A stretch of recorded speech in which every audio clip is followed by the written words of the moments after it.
When life is good, you're happy, or let's say that would be desirable.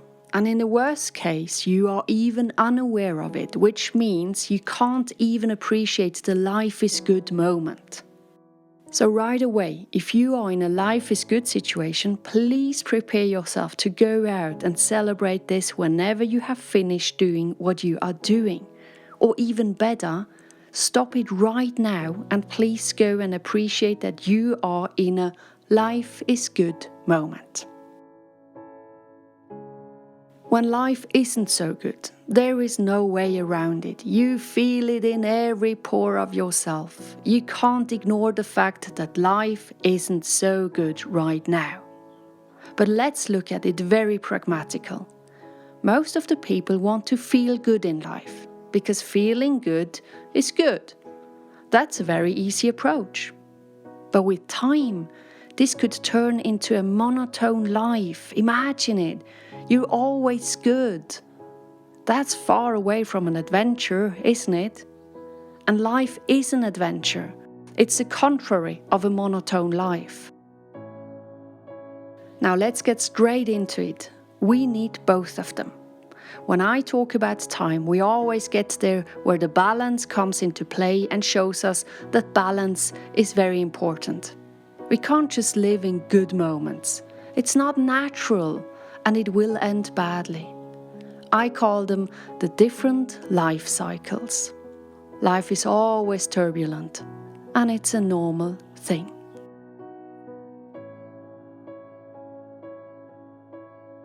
Hello ladies and gentlemen, welcome.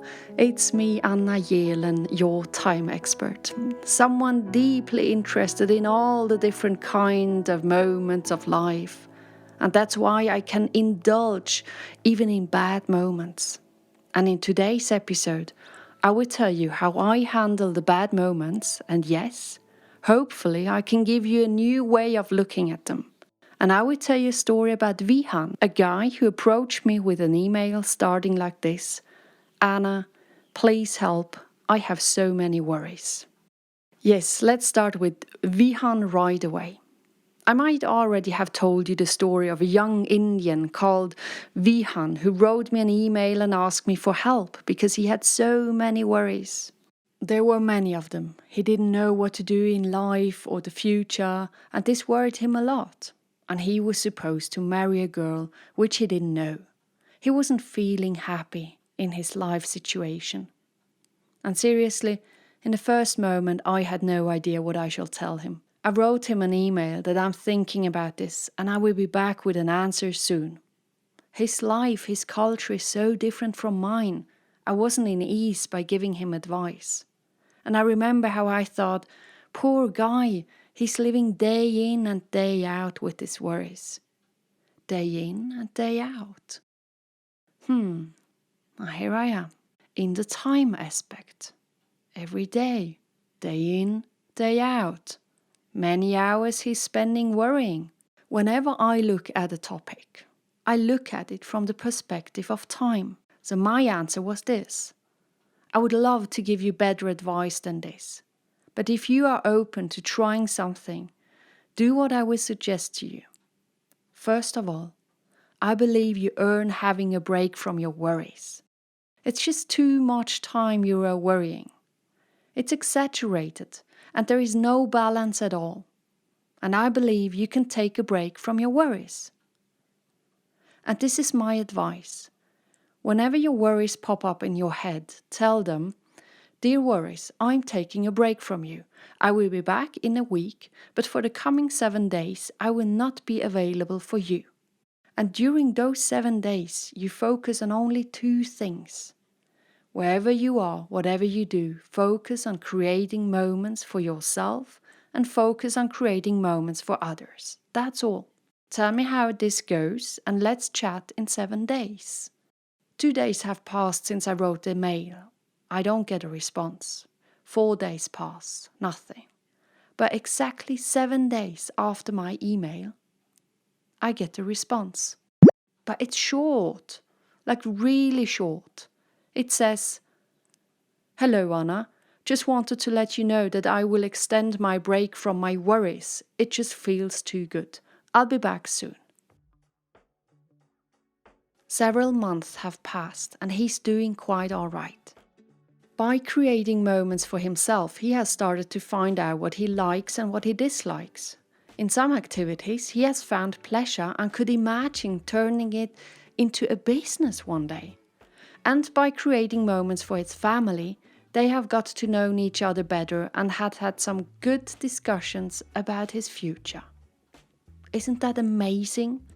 I love taking Vihan as an example, because just the fact that he's still having a break from his worries, that's just, I just love this.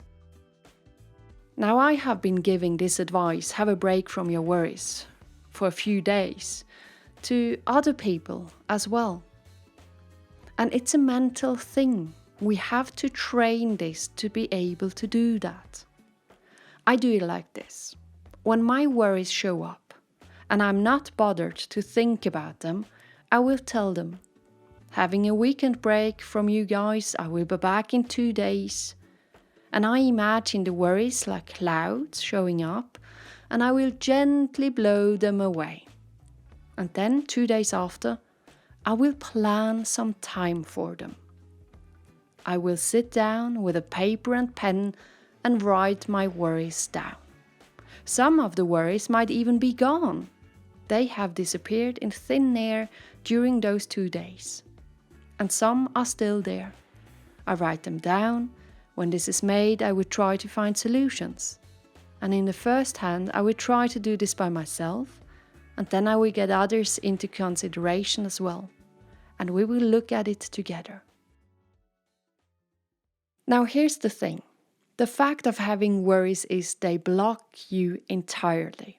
And here's the thing that nobody likes to hear. You have created the worries you are having right now. And yes, I can hear you, but Anna, my business isn't working as good as it should. That's a fact. I didn't create this. Well, you are talking about the circumstances coming from outside.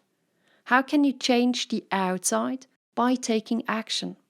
It's only you who can change this state, and it all begins from the inside. And this knowledge should give you huge power.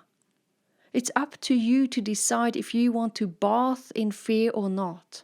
When you go into fear, you take yourself right out of choice. Have you ever noticed that? And that's its job, to get you to stop choosing to move forward. Now don't let fear win. Don't be the victim of your own created worries. It's even in your responsibility to get yourself out of the state. Now you're conscious about this, that you can control this. Isn't that great? It's up to you.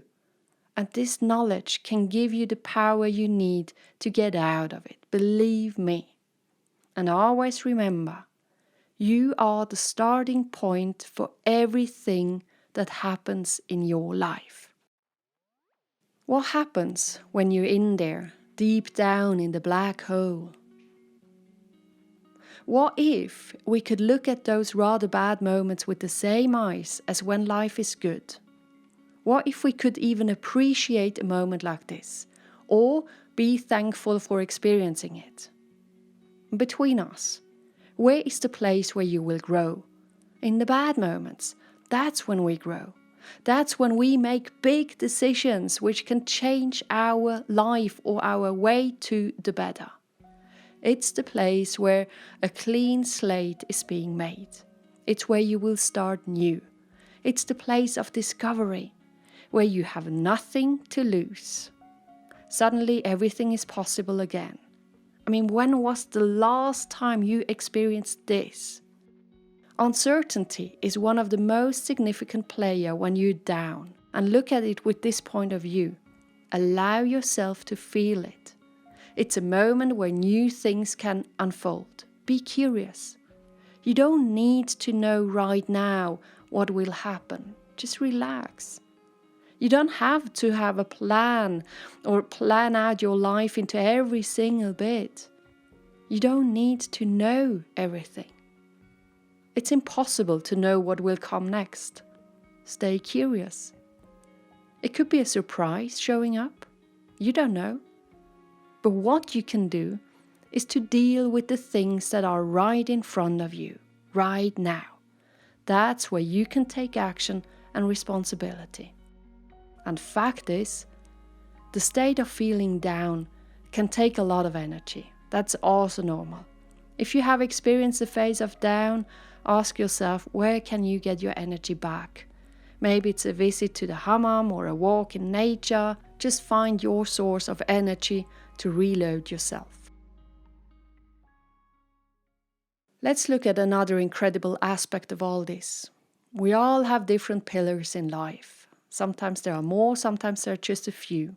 For example, family could be a pillar, or your health, or religion, or a hobby, your job.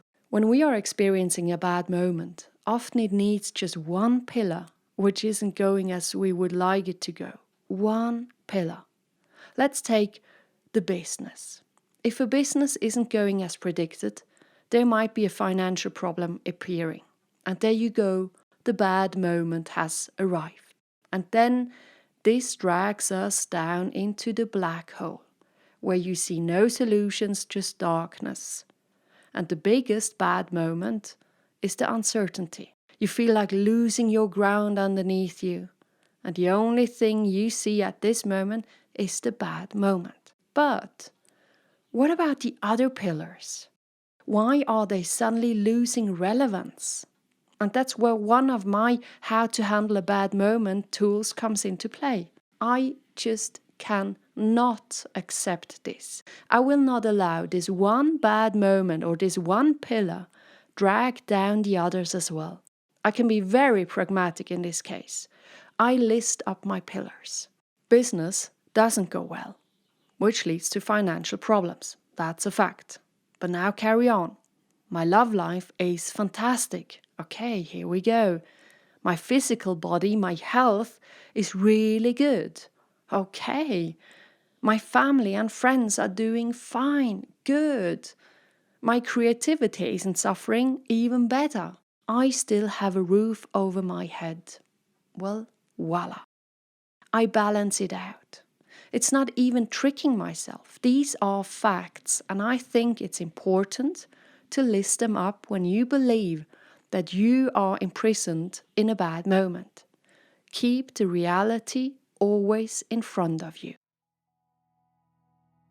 Do you know what always gets me out of the state of being sad and depressed?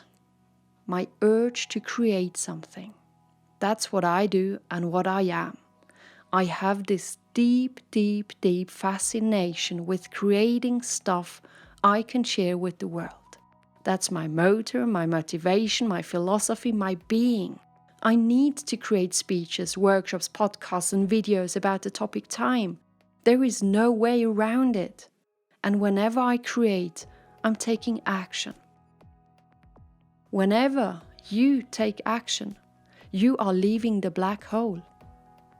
I have never been in there for too long. It's also a time thing, of course. When I'm down, I suck it all in. I even appreciate it fully because I know that this is an essential moment of growth and where I rediscover clearness. And believe me, I will bath in it. And suddenly, it doesn't take too long. I will think, okay, thank you. That's enough. And then I will get myself back on track with new ideas and curiosity. So to have a deep fascination for a topic is very helpful for a state like this. And it also helps me trusting that I can deal with whatever does comes up. This knowing gives me strength. I will end this episode with some picked out phrases from the YouTube video we did about this. Sometimes life is good and sometimes it isn't. Today I want to talk about when life isn't good. Of course nobody likes the state of being depressed, but everyone experiences it. That means it's normal to have it. It's a normal part of life, like the beautiful moments we experience. I haven't met one person in my life who hasn't experienced the ups and downs of life. And that's the first awareness. It's normal. The perception of a state like this is often suffering, sadness, anxieties. I mean, this is just a natural way to encounter it, and there is nothing wrong with that. On the contrary, these feelings are coming from the inside of you, and they are very authentic. You must only understand that these emotions, good or unpleasant ones, they are a wake-up call. What's happening is that you had a vision, and right now this vision is falling apart. And this generates a deep feeling of disappointment and deception. But these unpleasant emotions of sadness and suffering, they're not merely there because it's falling apart. They are also there because you have to say goodbye to something you had. You have to let go of something, and that wasn't planned. You have to let go of a state which made you feel secure. But now, you have an opportunity to create a new paradigm. At this moment, you are back to the roots of yourself. Without any illusions, it's just the base, the roots. And you can welcome yourself back. And from this base, you can move forward with a clean slate because you have nothing to lose. And that's the second awareness. You're back to the roots with yourself. You can look yourself in the mirror and you know exactly who this person is. Now you are ready to rebuild your vision, your goals, and your thinking. The real success is not the one you are experiencing on the top. For me, it's when you can handle the difficult situations. How do I manage the lows in life? I fully take them. And that means I don't resist. I accept all the emotions showing up and I live them. And from the bottom of my heart, I understand that this is an opportunity of a new beginning, where everything is possible. I mean, when was the last time you had this feeling? And I know that in the future I will remember this moment. I will be saying, oh yeah, that was the moment I decided to. Yes. It's a place where big decisions are made, and that is great. And you can congratulate yourself because what you are experiencing right now is an adventure where it is possible to find a treasure. Here we go, my dear listeners out there. In whatever state you are, appreciate it because it has a meaning. Take it with bravery and stay curious.